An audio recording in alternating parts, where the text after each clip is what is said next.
Voice of America के साथ मैं हूं आसिम अली राना और इस वक्त हम सुप्रीम कोर्ट ऑफ पाकिस्तान के बाहर मौजूद है, जहां पर आज एक अहम केस मुबारक अहमद सानी केस का जो है फैसला सुना दिया गया। वफाकी हुकूमत ने इस फैसले में जो सुप्रीम कोर्ट ऑफ पाकिस्तान की तरफ से दिया गया था उसमें तस्हीह की दरख्वास्त की थी, जिसे आज सुप्रीम कोर्ट ऑफ पाकिस्तान ने मंजूर करते हुए इस फैसले में 6 फरवरी और 24 जुलाई को जो अपने फैसले दिए गए थे, एक बार तफसील मुकम्मल फैसला और उसके बाद उस पर नजर सानी की जो दरख्वास्त दायर की गई थी उसमें जो फैसले दिए गए थे उनमें तमाम मुतनाज़ पैराग्राफ को वापस ले लिया गया है। कौन कौन से पैराग्राफ को वापस लिया गया है इस हवाले से अभी तक नहीं बताया गया। अलबत्ता अदालत ने जो आज वहाँ पर कमरा अदालत में चीफ जस्टिस काजी फ़ाइज़ ईसा ने फैसला पढ़कर सुनाया, मुख्तसर फैसला सुनाया। उसमें उनका कहना था कि तमाम मुतनाज़ पैराग्राफ वापस ले लिए गए हैं। इस वक्त इस पर बात करने के लिए हमारे साथ सीनियर सहाफ़ी जुल्करनैन इकबाल मौजूद हैं। इसे बात करते हैं। जुल्करनैन, मुतनाज़ा पैराग्राफ वापस लिए गए, इसके जो 2 पैराग्राफ थे, मेरा ख्याल है पैराग्राफ 7 और 42, इनके ऊपर सबसे ज़्यादा तनकीद की जा रही थी।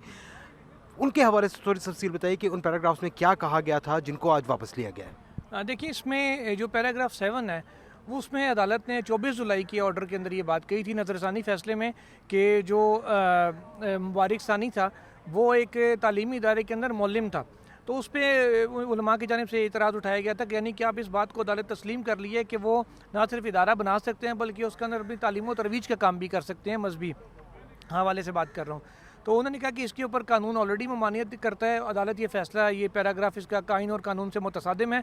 साथ ही साथ जो पैराग्राफ नंबर 42 है उसके अंदर अदालत ने कहा था कि कादियानी बिलाशुबा मुसलमानों का ख़ुद को मुसलमान करार देकर अपनी ना तबलीग कर सकते हैं ना अपनी इबादत कर सकते हैं, ख़ुद को मुसलमान करार देकर। अलबत्ता वो 4 दीवारी के अंदर अपनी जो तबलीग है, तबलीग का लफ्ज़ इस्तेमाल हुआ था, वो कर सकते हैं। इसके ऊपर भी उलमा का इतराज़ था। उन्होंने कहा जी सेक्शन 298C बड़ा वाज़ेह है PPC का, जिसके लाहौरी ग्रुप है, कादियानी है या किसी भी नाम से ये लोग हैं, ये लोग बिल्कुल अपनी तबलीग किसी भी सूरत नहीं कर सकते। इस वजह से ये 2 पैराग्राफ ज़्यादा मुतनाज़ बने। तीसरा पैराग्राफ नंबर 49C है, जिसको 49 जीम कहा जा रहा था वहाँ पे, उसके ऊपर भी उलमा ने इतराज़ किया था और मुफ्ती तकी उस्मानी साहब ने कहा था ये 3 पैराग्राफ अदालत वापस ले ले, हज़फ कर दे अपने फ़ैसले में से।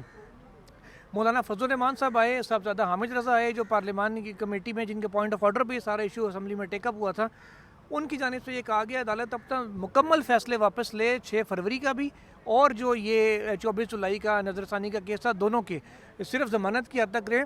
एक चीज़ इसमें है, जो उलमाए कराम जितने भी पेश हुए अदालत की मामलात उन्होंने की, इस्लामी नज़रियाती कौंसिल ने भी अपनी जो तहरीरी सिफारिशात अदालत में आज पेश की थी, उन सब में एक चीज़ कॉमन थी, किसी ने भी जो मुबारक सानी नामी मुल्ज़िम है उसकी ज़मानत के ऊपर एतराज़ नहीं किया था। सब ने कहा था ठीक है, उसका कानूनी राइट अगर बनता था बेल का, आपने उसको बेल दे दिया, हम उसके ऊपर एतराज़ नहीं कर रहे, लेकिन उस बेल केस की हद तक अगर आप खाली फ़ैसला रखें तो हमें मंजूर है। उसके अलावा जो चीज़ें आपने ऑब्जर्वेशंस दी हैं, जो फालतू एक्स्ट्रा बीच में बातें लिखी हैं, जो तनाज़े का बायस बनी हैं, उनको फ़ैसले से ख़त्म किया जाए, ये इस्तदा तमाम उलमा की थी। इवन के बाज़ उलमा की जानिब से ये भी अदालत को कहा गया कि आप उसका ट्रायल होने दें, अगर ठोस शवाहिद हुए तो अदालत उसको सज़ा दे देगी, अगर प्रोसिक्यूशन अपना केस साबित करने में नाकाम रही तो वो कानून के मुताबिक बरी हो जाएगा। हमें इस चीज़ पे कोई एतराज़ नहीं है, लेकिन सिरे से उसको बरी कर देना, ज़मानत के केस में उसको ट्रायल भी ना होने देना, ये चीज़ें उलमा ने कहा जी हमें डिस्टर्ब कर रही हैं। उसका कानून के मुताबिक, पाकिस्तान का कानून वाज़ेह, उसके मुताबिक उसका ट्रायल होने दिया जाए। ये उलमा की जानिब से बेसिक मौक़िफ़ था जो अदालत में इख्तियार किया गया था। इंटरेस्टिंगली इसमें जो वफाकी हुकूमत की दरख्वास्त थी, वफाकी हुकूमत ने सिर्फ और सिर्फ 24 जुलाई के ऑर्डर में करेक्शन के लिए रुजू किया था, 6 फरवरी के ऑर्डर का जिक्र नहीं था। आपको याद होगा जब मौलाना फजल रहमान ने बात शुरू की तो उनको सुप्रीम कोर्ट ने बाकायदा टोकते हुए ये कहा था कि 6 फरवरी के ऑर्डर पर रिव्यू हम कर चुके हैं। उसके बाद आ गया 24 जुलाई का फ़ैसला, तो 6 फरवरी के ऑर्डर का वजूद ख़त्म हो चुका है। लेकिन उलमाए कराम बाज़िद थे कि उसको फिर भी नज़ीर के तौर पर पेश किया जा सकता है अदालतों में, इसलिए आज अदालत ने अपने शॉर्ट ऑर्डर में भी ये करार दिया कि जो एक तो उन्होंने एक बात तस्लीम की अदालत ने कि जो पैराग्राफ थे ये मुतनाज़े थे। दूसरा, अच्छा, इसमें मुतनाज़ पैराग्राफ 24 जुलाई वाले तो हाईलाइट चंद हो गए। जो जमात इस्लामी के रहनुमा थे फ़रीद पराचा साहब, जो अमीर जमात इस्लामी हाफिज़ नईमुर रहमान की नुमाइंदगी कर रहे थे, उन्होंने पैराग्राफ नंबर 36, 37, 38, 39, 40 और 49 इन सब का जिक्र किया था और कहा था कि सुप्रीम कोर्ट ने माजी के जिन अदालती फ़ैसलों का हवाला दिया है उनसे तो हम मुत्तफिक हैं, लेकिन उनका हवाला देते हुए जो अदालत ने ये पैराग्राफ लिखे हैं ये शायद उससे मुतसादिम है, इसलिए अदालत इनका भी दोबारा जायज़ा ले। अब रिटर्न ऑर्डर आएगा तो उसमें पता चलेगा कि कौन कौन से पैराग्राफ है, क्योंकि 6 फरवरी के किसी पैराग्राफ का जिक्र नहीं हुआ था। तमाम ने दलाइल 24 जुलाई की हद तक दिए थे और अदालत ने 6 फरवरी के ऊपर भी अपना हुक्म लागू किया है कि उसके भी पैराग्राफ उन्होंने वापस लिए हैं। ये अब रिटर्न ऑर्डर थोड़ी देर में आएगा तो फिर देखेंगे कि वो कौन से पैराग्राफ थे 6 फरवरी के जिनका वापस लिया गया है। अलबत्ता जो एक चैम्बर में मुलाकात हुई। जी ज़ुल्करनैन, मैं उसी तरफ आ रहा था कि आज बताया जा रहा है कि जो बाज़ उलमा ने भी उसकी तस्दीक की है कि इस फैसले से पहले जब आधे घंटे की ब्रेक ली गई तो उसके बाद चीफ जस्टिस गए हैं और वहाँ पर चैम्बर में उन्होंने तमाम उलमाए कराम से मुलाकात की, मशावरत हुई और वहीं पर बताया जा रहा है कि फ़ैसला भी तहरीर किया गया। ये सब हुआ? बिल्कुल, पहले तो हमें ज़राए से ये खबर आई थी कि जो उलमाए कराम है उनको चीफ जस्टिस ने अपने चैम्बर में बुलाया और दोनों साथी जजेस का भी बताया जा रहा था कि वहाँ पे मौजूद थे। अब क्योंकि ये चीज़ अभी कंफर्म हमें नहीं होती ज़राए से, तो ज़राए तो कंफर्म कर रहे थे कि ऐसा हुआ है, लेकिन मामला सेंसिटिव था, हमने इसको रिपोर्ट करने से इजतनाब किया कि जब तक ऑफिशियली कोई इस पे चीज़ पे नहीं आ जाती।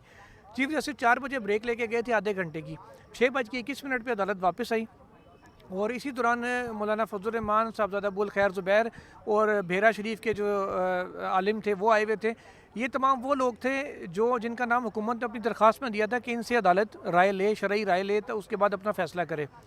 उन सारे उलमा को चीफ जस्टिस ऑफ पाकिस्तान के चैम्बर में बुलाया गया था और ख़ुद साहबजादा अबुल खैर ज़ुबैर ने इस बात की तस्दीक की। भेरा शरीफ के जो आलिम यहाँ पे आए हुए थे, उनके मदरसे के जो सरबराह हैं, उन्होंने भी इस बात की तस्दीक की और ऑन रिकॉर्ड की कि हाँ जी हमें बुलाया गया था। मौलाना फजल रहमान ने भी जब कोर्ट रूम में वापस आए तो इस बात की तस्दीक की, हाँ जी हम चीफ जस्टिस के चैम्बर में थे, वहाँ पर बात हुई है। फिर उनसे जब हमने पूछा कि फ़ैसला क्या हुआ, उन्होंने मुबारक देते हुए कहा उलमाए कराम ने कि दोनों जो फैसले हैं 6 फरवरी का और 24 जुलाई का वो वापस हो रहे हैं।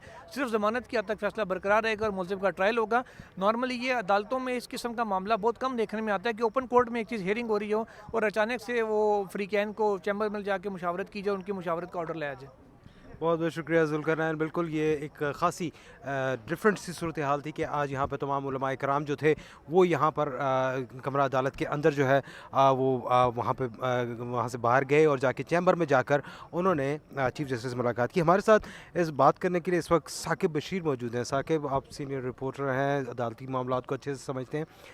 आज का जो अदालत का माहौल था वो किस तरह का था? खासा अग्रेसिव भी था, बाज़ मुफ्ती हनीफ़ कुरैशी ने एक बार खासी तल्ख़ लहजे में भी बात की। आपके नज़दीक आज का ओवरऑल माहौल कैसा रहा अदालत का? आज मुख्तलिफ़ उलमाए कराम को सुप्रीम कोर्ट ने ख़ुद बुलाया हुआ था और उसमें मौलाना फजल रहमान थे, बाकी आलमोस्ट सारे मुकातबे फ़िक्र के लोग थे। तो उसमें माहौल में जब भी कोई आया है तो चीफ़ जस्टिस काज़ी फ़ाइज़ साहब उन्होंने 4-5 दफ़ा बल्कि इससे भी ज़ायद दफ़ा ये दोहराया कि गलती किसी से भी हो सकती है, इंसान है, गलती का पुतला है, तो गलती जहाँ पे हुई है आप बताएं। तो यही वो सवाल था जो तकरीबन सारे जो भी उलमा आ रहे थे रोस्ट्रम पे उनसे ये सवाल पूछा जा रहा था और फिर वो 1 बाय 1 बता रहे थे कि यहाँ जो है वो गलती हुई है और ये नहीं होनी चाहिए थी। जिसमें जो पैराग्राफ नंबर 7 है, 42 है, 49 जीम है जो पैराग्राफ, उसमें ये 3 पैराग्राफ पे ज़्यादा मुफ्ती तकी उस्मानी उन्होंने कहा, मुफ्ती मुनीब रहमान साहब ने व्हाट्सएप के ज़रिए एक मैसेज भेजा उनके स्टाफ को, जिस मैसेज को उन्होंने लिख के जो पेश किया चीफ जस्टिस के सामने, तो उसको भी इसका हिस्सा बनाया जाएगा। तो उन्होंने भी ये बताया गया कि उन्होंने भी मुफ्ती तकी उस्मानी साहब के जो दलाइल थे उनको तकरीबन अडॉप्ट किया और कुछ अपनी बातें भी उन्होंने कहीं। इसके अलावा मौलाना फजल रहमान आए, उन्होंने भी तकरीबन ये बातें की, लेकिन साथ ये भी कहा कि सारा जो फ़ैसला है इसको रिव्यू कर लिया जाए दोबारा सारे फ़ैसले को। और इसी तरह बाकी उलमा भी आते रहे, तलखी भी यकीनी तौर पर हुई, 3-4 दफ़ा तलखी का माहौल भी बना। जो वकील थे अनीफ राई, उन्होंने 2 दफ़ा वो खड़े हुए, एक और वकील थे वो खड़े हुए और मुफ्ती शेर खान जो है वो शेर खान साहब वो रोस्ट्रम पे खड़े थे। तो उनको फिर उन्होंने मुखातब करके कहा कि आप इनको बताएं के जो कोई मतलब कि अखलाक क्या होते हैं या किस तरह पेश आना होता है, तो ये बात किस तरह करनी होती है, तो फिर उन्होंने रोका उनको। मौलाना फजल रहमान साहब भी एक दफ़ा रोस्ट्रम पे थे, तो वहाँ पे भी काफ़ी तलखी हुई, तो उस तलखी में फिर उन्होंने उनको मुखातब करके कहा कि आप बड़े हैं इनके, तो आप इनको रोकें। मौलाना फजल रहमान साहब को खुसूसी तौर पर चीफ़ जस्टिस ने यह कहा कि जब वो बात कर चुके कि आपने बैठना है आखिर तक, आज जो प्रोसीडिंग है, तो बज़ाहिर आज की प्रोसीडिंग के दरमियान में ये लग रहा था कि आज कंक्लूड हो जाएगा जो भी मामला हुआ। तो उसके बाद जो एक दफ़ा वक्फ़ा हुआ, दूसरी दफ़ा वक्फ़ा हुआ, और फिर ये ख़बरें ज़राए से आना शुरू हुई कि जो कुछ उलमा ख़ास तौर पर जिनको बुलाया था सुप्रीम कोर्ट ने स्पेशल, वो उनसे जो है वो उनसे चैम्बर में मुलाकात हुई, तो एक दो ज़राए ने उसको कंफर्म किया, और उसके बाद जो फ़ैसला है वो अनाउंस किया गया। बल्कि जो फ़ैसला सुनाने के लिए आए, तकरीबन आधा घंटा का वक्फ़ा किया, 2 घंटे के बाद आए, तो जो लतीफ़ खोसा हैं, क्योंकि लतीफ़ खोसा पार्लियामेंट से आए थे, तो हामिद रज़ा, जो साहबज़ादा हामिद रज़ा वो भी थे, तो उनका मुद्दा थोड़ा सा डिफरेंट था कि वहाँ करारदाद मंजूर हुई है और वो कहते हैं कि सारे फ़ैसले को रिव्यू किया जाए। तो वो रोस्ट्रम पे आ गए, उन्होंने रोस्ट्रम पे आके कहा कि हमारी बात सुन ली जाए। तो चीफ़ जस्टिस ने उनको मुखातब करके कहा कि अभी आप ठहर जाएं, हो सकता है कि आपका ग्रीवियंस हमारे जो फ़ैसला है उसी में एड्रेस हो जाए, और उसके बाद फ़ैसला जो है वो सुना दिया गया। असा के बाद जो है फ़ैसला ये इससे पहले जो थी वो नज़र सानी दरख्वास्त आई थी 24 जुलाई की। नज़र सानी दरख्वास्त जो है वो वहाँ पर हो चुकी, उस पर फ़ैसला आ चुका। हुकूमत की तरफ से एक तस्हीह की दरख्वास्त जो है वो दी गई, लेकिन तस्हीह में 6 फरवरी का फ़ैसला भी हो गया, 24 जुलाई का फ़ैसला भी गया। तो आप क्या समझते हैं कि ये अदालती नज़ीर मुख्तलिफ़ किस्म की नहीं है? कि माजी में तो ऐसा, मुझे तो याद नहीं पड़ता, शायद आपको ऐसा हो कि कोई ऐसा फ़ैसला कि जिसके ऊपर नज़र षानी भी हो चुकी और सब कुछ हो चुका, और उसके बाद वो फ़ैसला मुकम्मल तौर पर ख़त्म कर दिया जाए, क्या ऐसा हुआ है? ऐसा नहीं होता रहा। जो क्लैरिकल मिस्टेक्स हैं उसमें हमेशा जो माइनर जो मिस्टेक्स होती हैं उनको दुरुस्त किया जाता है। यकीनी तौर पर सुप्रीम कोर्ट ने एक नई नज़ीर कायम की है आज की जो थी इसमें ख़ास तौर पर जो 6 फरवरी का फ़ैसला भी रिव्यू किया गया। क्लैरिकल मिस्टेक्स जिसको तस्हीह की बजाय मेरे ख्याल रिव्यू कहा जाए ज़्यादा बेहतर। तो इसी तरह 24 फरवरी का जो फ़ैसला है उसको भी रिव्यू तकरीबन किया गया है। तो जिस तरह कहा गया है कि तमाम जो पैराग्राफ थे मुतलका जिस पे तनाज़ा था, जिस पे ऑब्जेक्शन था, तो वो जो है वो हज़फ किए गए हैं। तो ये एक एक्स्ट्रा ऑर्डिनरी मेयर आप ये कह सकते हैं कि सुप्रीम कोर्ट ने लिया है, और उसके पीछे यकीनी तौर पर जो मजहबी जमातें हैं उनका एहतजाज, और आज भी मजहबी जो जमातें हैं उनके कारकुनान डी चौक में मौजूद रहे। अभी हम बात कर रहे हैं अभी भी मौजूद हैं। इसके अलावा सख्त रवैया भी था, बयानात भी थे डेफिनेटली, और उसके बाद सुप्रीम कोर्ट ने आज एक एक्स्ट्रा ऑर्डिनरी ये जजमेंट दी है। अब तफसीली फ़ैसला आएगा तो उसमें तफसीलात पता चलेंगी कि क्या जो है वो फ़ैसला आया है। बहुत बहुत शुक्रिया साकिब जी। बिल्कुल सुप्रीम कोर्ट ऑफ पाकिस्तान का एक ऐसा अदालती फ़ैसला जिसकी माजी में कोई नज़ीर नहीं मिलती, कि एक केस जिसका वहाँ पर बाकायदा फ़ैसला आ चुका, तफसीली फ़ैसला आ चुका, और उसके बाद उसके ऊपर नज़र षानी जो है वो भी हो चुकी, उसका फ़ैसला भी आ चुका, लेकिन तस्हीह के नाम पर जब केस वो लगाया गया अदालत में, तो वहाँ पर बाकायदा चैम्बर में मुशावरत के बाद जो है वहाँ पर उसके फ़ैसला दिया गया, और उसमें तो जो तफसीली फ़ैसला था वो और नज़र षानी में जितने भी पैराग्राफ जिनके ऊपर एतराज़ किया जाता था, जिनके ऊपर तनकीद की जा रही थी, उनको वापस ले लिया गया है। सुप्रीम कोर्ट ऑफ पाकिस्तान ने इस फैसले का ऐलान कर दिया है। इस हवाले से जमात अहमदिया या किसी और जमात की तरफ से अब तक कोई रद्द अमल सामने नहीं आया, लेकिन माजी में उनका कहना था जब ये फैसला आया था मुबारक सानी केस का, तो उन्होंने इस फैसले की तारीफ़ की थी। वॉइस ऑफ अमेरिका के साथ रहने का बहुत बहुत शुक्रिया। मज़ीद खबरों और तफसीलात के लिए हमारे सोशल मीडिया पेजेस और वेबसाइट का विज़िट कीजिए।